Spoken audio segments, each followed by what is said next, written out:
Welcome to the Bowel Chronicles, where we dive deep into the world of bowel health. I'm your host, Nikki Kilpatrick, and on this podcast we have raw and candid conversations with individuals facing various bowel conditions and illnesses. Through personal stories and shared experiences, we illuminate resilience and courage in the face of adversity. Be reminded that each story is personal and unique. These conversations are not to be taken as medical advice or to replace guidance from a doctor or healthcare provider. Our aim is to inspire and empower through these amazing stories, amplifying voices often unheard. So join us as we embark on this journey together. Sit back, listen, and be inspired. Enjoy the episode. Well, hello guys, welcome back to another episode of the Bowel Chronicles. I'm your host, Nikki Kilpatrick, and today we are joined by Joshua, who is in Birmingham. Josh, it's so good to have you here chat with us today, so thank you for taking the time out of your day to come on and give us some of your story. Thank you, Nikki. You're very welcome. Josh, you're just 19 and I am, yeah. you have a diagnosis of inflammatory bowel disease, that being ulcerative colitis. Now, I know we've been chatting there, we were chatting for quite a bit before we hit record today. Your story goes back a couple of years now. You have an ileostomy stoma, and you were diagnosed with ulcerative colitis. But within a month of being diagnosed with ulcerative colitis, you actually had your stoma surgery. Now, in my eyes, that's like, oh my goodness, this is so fast. How did you just get a diagnosis and then have surgery? So take us back just a little bit and tell us what was going on with you before you had your diagnosis. You know, obviously you had been poorly for quite a while before Yeah. your final diagnosis.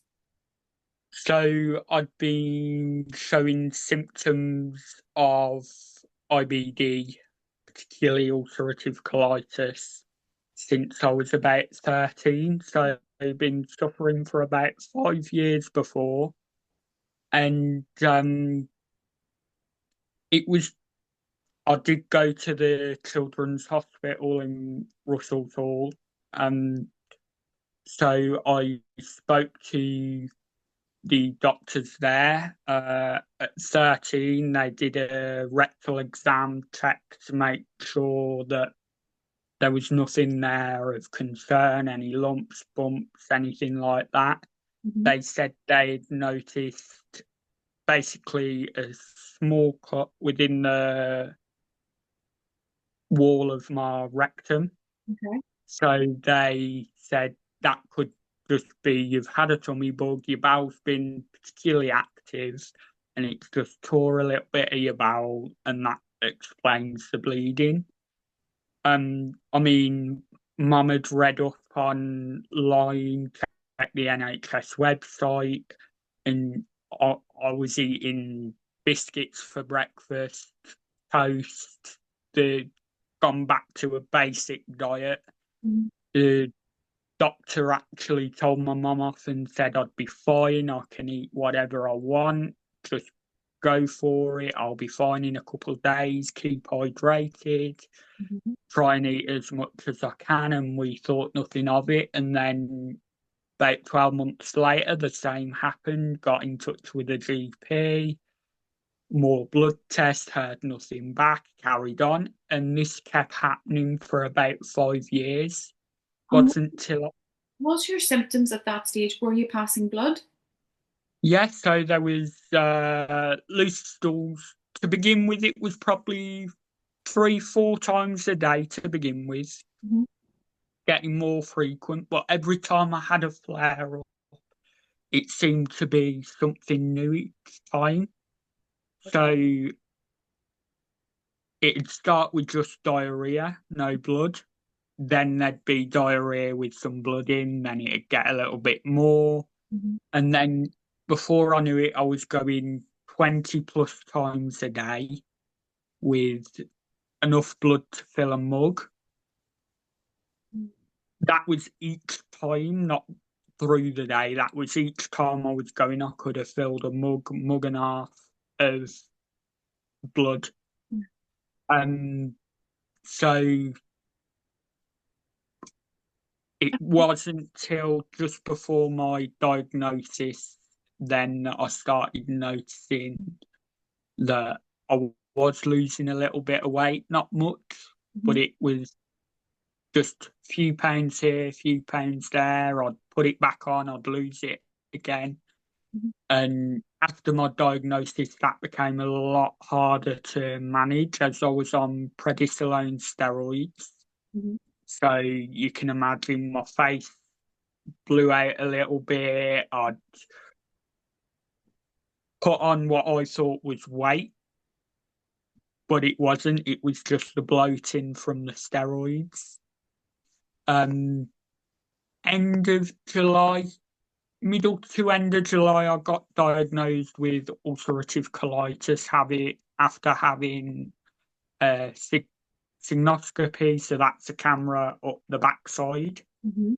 Um, I had an MRI, CT scans, blood tests, all these tests to try and find out. I was diagnosed, given steroids, which I was put on 8 a day, Mhm. and it was then that I got a lot worse. A few weeks later, I started vomiting, dry heaving. I'd lost a significant amount of weight.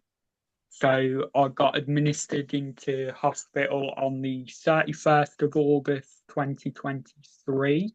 Mhm.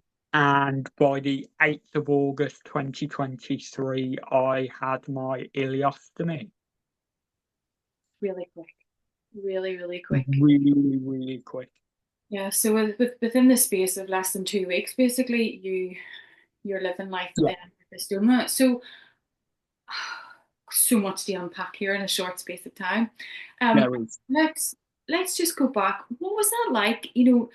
As a teenager, you're going to the bathroom 20 plus times a day. A young teenager. You've got school. I don't know. You've got sports. You've got clubs. You've got your Yeah. peers. All of those things. How did you cope with life? I think it was quite difficult for people to understand because they saw somebody that, in their eyes, wasn't willing to keep up with the rest of the class. Mhm. But it wasn't a matter of I wasn't willing, I was probably more willing than most. Mhm. It was the fact that it was getting to the stage of I was struggling to keep up. My body was saying, "You're doing too much in such a short period of time." Mhm. And I mean, teachers didn't understand, which I didn't expect them to, because I didn't understand at the time what was happening. Mhm. Um, I was asking to go to the toilet sometimes two, three times in a single lesson, Mhm. and that was 60 minutes. So they were getting quite frustrated. I was getting frustrated as well. Mhm. It wasn't till I actually had an accident in school. Okay. I'd called my mum, I'd said, I don't know what to do. She phoned the school up, and one of the pastoral team supporting staff actually came to the bathroom, Mhm. helped me clean myself up, get my PE kit on that mum had dropped in. Luckily, this was at the end of the day, so it was about this time. I finished school about quarter past, 20 past three. Mhm. So I was getting changed, cleaned up. From that day on, they gave me a pass to say that I could go to the toilet. No questions asked, no diagnosis needed, nothing like that. They were brilliant. But I think a lot of it is not knowing. Yeah. That Yeah. playing on your mind of, well, we know something's wrong, but what is it? Mhm. I mean, at 17, 18, I was hearing things like bowel cancer, Mhm. which you can imagine threw a lot of alarm bells. Mhm. And it was quite difficult to absorb, more so after the surgery, because before I was in that state, I didn't really have time to process what was happening. Mhm. So, like, that's you know it's so frustrating because you know you're ill, you know there's something wrong with your body, here you are in school going to the toilet copious amounts of time. Do you think it would have been easier if you've had a diagnosis, or yeah? I think it would, if I got a diagnosis earlier, which probably was my ignorance a little bit. So I thought, I'm fine, it's a bit of diarrhea, it'll go away, which it normally did. Yeah. So it threw me off the last few times I did have a flare up that it wasn't going away, it was there and it was coming back to metaphorically bite me in the bum. Mm. And but I think going back to that idea of not knowing, I think if I had a diagnosis, we may not have been in this position. Yeah, yeah. So let's talk a little bit about that. We mentioned when we were chatting before we hit record there about the IBS kind of Yeah, diagnosis in your file, IBD question mark, and you did change GPs. yeah. How did that unfold and how did that aid you? So I think just a message for everyone: if you don't feel like you're getting the right answers, go somewhere else. Mhm. Go and seek medical help somewhere else. The end of the day, you know your body better than anybody. Pain, for example, that is only something that can be measured by an individual. I know, and I'm sure you'll know as well, I have quite a high pain threshold. Mhm. So if I go into hospital with pain, I know that there's something wrong. So when a doctor or nurse says it's just a bit of pain, it'll pass in a few days, don't worry about it. I I then say to them, do you not think I've already waited a few days to see if it passed? Mhm. And then you get the question of, well, have you taken any painkillers? What have you taken? What have you done to manage the pain? And it just feels like you're getting a little bit belittled within your own self awareness of what's going on in your body. Mhm. But nobody knows your body like you do. And Exactly. I think, especially in the bowel community, when we're talking about this organ as such, we go through an awful lot of pain and we grin and we bear it because it becomes, sadly, it becomes our norm, it becomes our everyday. The Yeah, time you get to a certain level of pain and it changes, and it's like, I can't take anymore, I can't live yeah, anymore, I don't want to be here anymore, I need help. So you yeah, pushed, you definitely. advocated, you got the change of a GP, and then you get this diagnosis of Yeah. ulcerative colitis. What was it like when you finally got the diagnosis? I'll be honest, my first reaction was ulcerative colitis. What's that? Someone actually had to say it's like Crohn's disease, and I went, I've heard of that. I don't know what it is, but I've heard of that. Mhm. And I think that is a little bit of a misunderstanding and something I'd like to educate people on, that these two conditions are related, but they're two totally different things. So ulcerative colitis, do you want to give us a wee short abbreviation of what ulcerative colitis is? So, from the research I've done, ulcerative colitis is the large bowel, and it's been lined with ulcers from the beginning of your small bowel right down to your rectal stump. Mhm. So it affects that small area, well, not so small area of your bowel, whereas Crohn's disease affects the whole digestive tract from your mouth to your bottom. Mhm. And that is the basic definition of both. So for me, it was this area that was lined with ulcers that they've then removed, taken out, and they've then pulled some of my small bowel through my stomach. And that's how I go to the toilet now.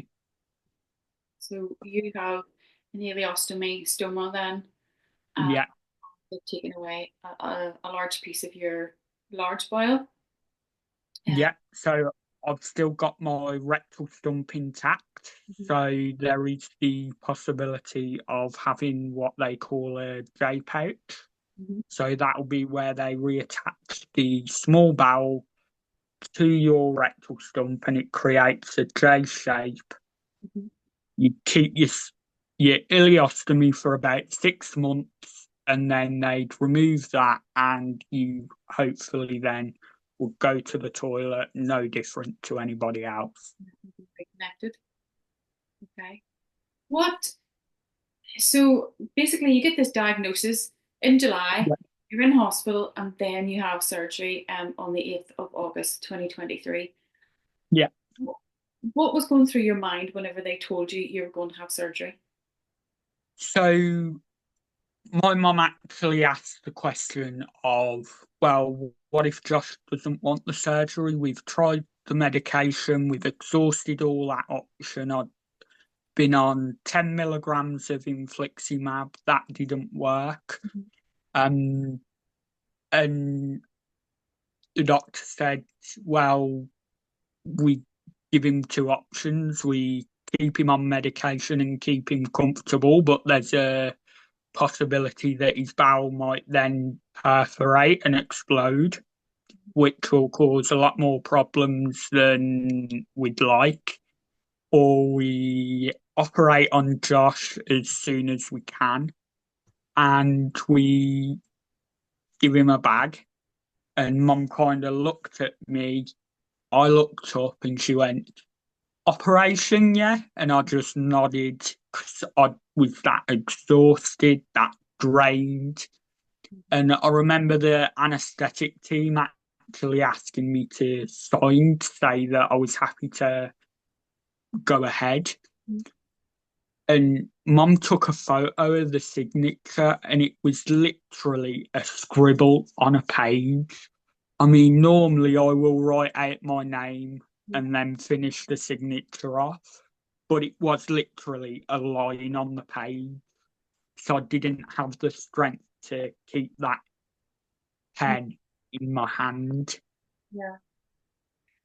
Did you know what the surgery was? Like, did you understand it? Had you heard of it before? So I was I got to see a few days before my fantastic stoma nurse, Helen. What a brilliant lady she is.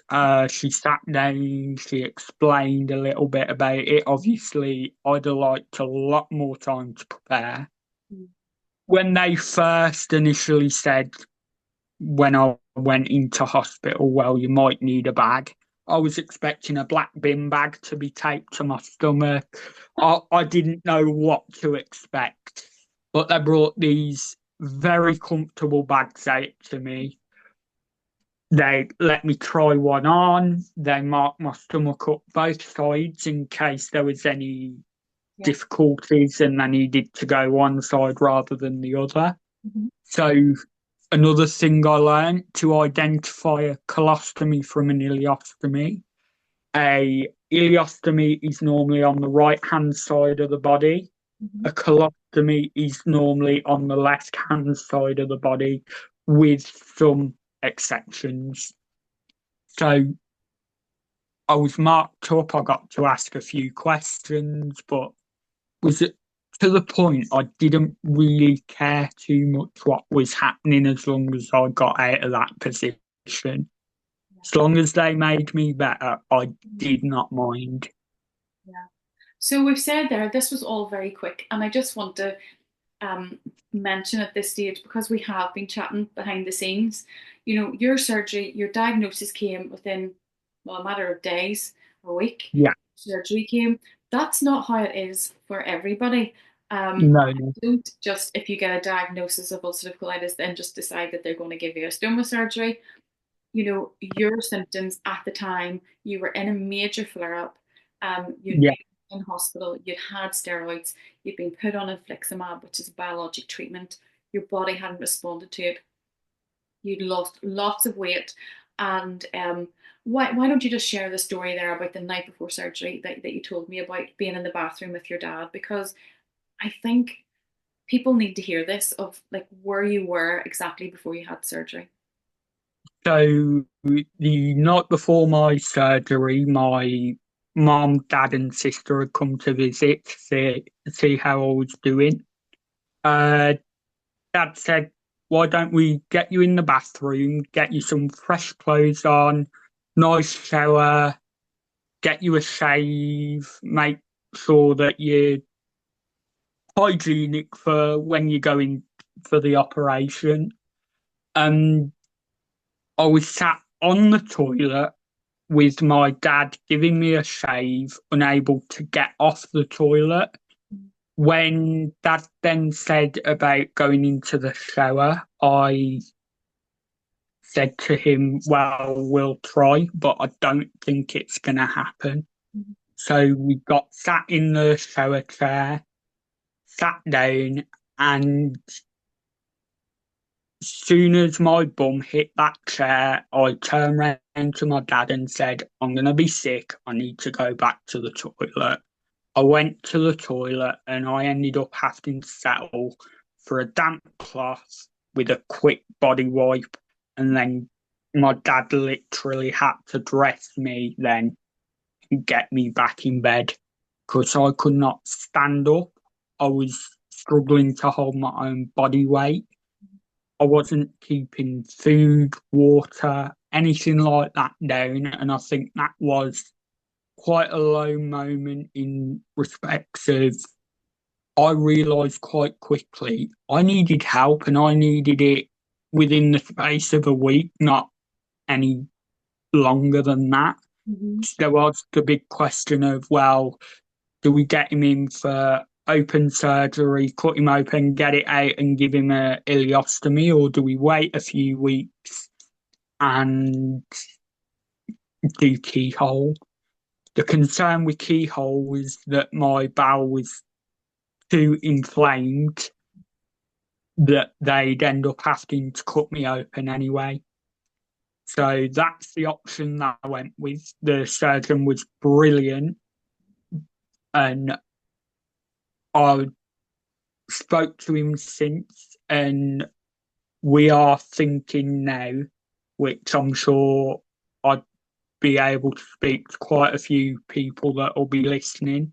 I know I've spoke to yourself about it, Nikki, about possibly keeping the bag, having what's left of the large bowel removed.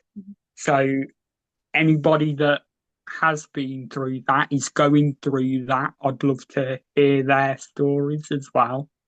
And also, I'll be documenting my story of what's happening from now on. Mhm. Yeah. Josh, you've been through an incredible time, and I love that you've been so open and vulnerable here, sharing, as a 19-year-old male, with your 19 now, 17 years of age, 18, and, you know, absolutely losing your dignity, having to have your Yeah, dad in the bathroom, shave you, shower you, wash you yeah. down, you're vomiting, the other end's going, that's no where no young person wants to find themselves at all, where nobody wants to find themselves. I mean, something that did impact me quite a little bit was the fact after I came out of hospital, I thought I'd recovered. Mhm. I'd had a abscess within a week of leaving. Um, I'd had a skin infection, Mhm. and then I'd say a good month, maybe 2 months later, I started losing my hair. Mhm. So I was going to the bathroom, combing my hair, trying to look the best I could. I was this 8 stone stick. I'd lost 4 stone over such a short period of time, trying to build myself back up. Mhm. And then I remember the one day, Dad actually turned round and went, "Josh, come here a minute." And I was like, "What's wrong?" And he said, "Can I just have a look at your head?" Said, "Yeah, go for it." And he said, "Josh, you're losing your hair." I said, "I don't believe you." So I went like that, and there was hair in my hand. How how have you been post surgery then? You know. Um, It's been a bumpy ride, definitely. But there are some absolutely fantastic people that I've encountered, yourself being one. We spoke earlier, we saw each other in November, Yeah. and I've been able to connect with a wide range of people with totally different stories. Some I've been able to relate to, others I've heard and I've gone, wow, really? Mhm. And I mean, I think now for me, it's about educating people on what I've been through, what I'm still going through, and what's yet to come. Mhm. I think a big thing for me is trying to help the young adults in the community Mhm. and give them somewhere where they can find advice and lived experience, going back to that fact of we know our bodies Mhm. better than anybody. Mhm. I think that is something that is overlooked even by ourselves. We'll go, oh, I've got a pain here, or I'll be all right, don't worry. And then a few weeks later, you go, no, there's something wrong there. There's something really wrong. I need to go and get that checked. And then I feel sometimes you see a doctor and they just gaslight you Mhm. and you feel worse than before you went to see anybody. Yeah. Yeah. And that's where it comes back to the importance of advocating for yourself. You know your Yeah. body. Push, push, push to get those answers. Harvey and I are not professionals by any means. We're just sharing our own Yeah. experience. Do go and get help from a professional, and do seek the advice. What are some of the things, Joshua, that you've got up to over your 18-month period of having surgery? So since uh, my operation, I spent quite a lot of time out of work to focus on myself, recovering. I got a job. It's not particularly a fantastic job, but it's a job. It keeps me busy. And I'm looking currently at doing a tattoo course. So something that you might have noticed on my Instagram, I do post quite a lot of art. Mhm. That's something I've got something in the works as we speak. That's not far off being done. So I'd say middle to end of January, you'll have something else on there, one of my best yet. Um, Anybody that likes anime, that's going to be something for those people. But I think a big important thing for everyone is have belief in yourself. There's a lot more that you can do, and that don't let what you've been through define what you're capable of. Mhm. I feel like that is a big thing, especially when adjusting to having a stoma bag, or if you've recently been diagnosed with inflammatory bowel disease or any chronic illness. It's, well, how's this going to affect me? Instead of thinking, right, yeah, it's important how it's going to affect me, but how am I going to make the most of what I've found out? I didn't know this information before. I can use this now to motivate myself Yeah. and really give yourself a little bit of a kick up the bum to, Mm. right, I'm going to change what I've been doing. I'm going to put 110% Yeah. into every day. Yeah. I love that. And I quite similar thinking to myself there is that the disease or whatever it is you're going through, it doesn't own you, it doesn't define you. Pardon me. Yeah, It's like I'm not going to let you take ownership of me. I'm still me. no, There's still things yeah, I love. There's still goals I want to achieve. If anything, I'm going to give more now into yeah. taking those things off my list, getting things done that I, would have taken for granted before. And it's like, no, I'll not never take anything for granted again. I'll I go. think as well, it takes someone to be in that position of actually thinking, am I going to make it out of this hospital? Or is this going to be the last place I'm going to see? These white walls going to be Mhm. the last thing that I'm going to see? And when you get out and you're sat, stood, whatever you're capable of doing, Mhm. you actually realise I've made it out. I need to make more time for myself, Mhm. do the things I want to do, and don't let anyone else say that you can't do things, because give it a go. Mhm. Might not go well first time, but you try and you try again. Yeah. Yeah. Josh, it's been so great to talk to you today. If there was one little golden nugget that you could give to our audience and listeners today, someone who is maybe in a similar situation to what you were a couple of years ago, what would it be? I think, again, going back to keep your head up, it, it if you're at rock bottom, it can't get much worse than that. There's only one way up. Keep fighting, keep strong, and just think of all the amazing food you'll be able to eat when this is sorted. One big thing I was looking forward to was a nice Mackey's breakfast. Did you get the Mackey's breakfast? I did. I did get the Mackey's breakfast, and it was the best Mackey's breakfast I had in a long time. Yeah, yeah. Someone else might be expecting to hear some type of gourmet meal, but my own choice was, I can't wait. Can I have a bowl of porridge like the day after surgery? Can I Yeah, have a bowl of porridge? It's the my thing was cheese. Anything with cheese, I don't care. Just give me some cheese. yeah, yeah. It's so good. Josh, it's been absolutely brilliant you giving time on your day to come and share. We could absolutely talk here all day, but I want to We tell could. an audience that Josh's social media handles will be tagged here below in the show notes. So go give him a like, give him a follow.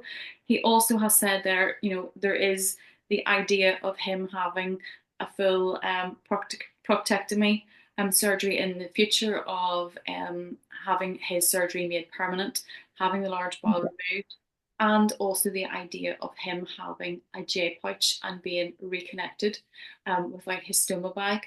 Those are things that he needs to connect with other people about, and needs to research for himself which is going to be the best option for him long term. So if you're one of those people and you've been through the proctectomy surgery or through a J pouch surgery, do reach out to him and do speak to him, because he's a 19-year-old male with lots of questions about the future that he has ahead of him, and these surgeries are really, really important that he gives it much thought for the future. So do connect with him.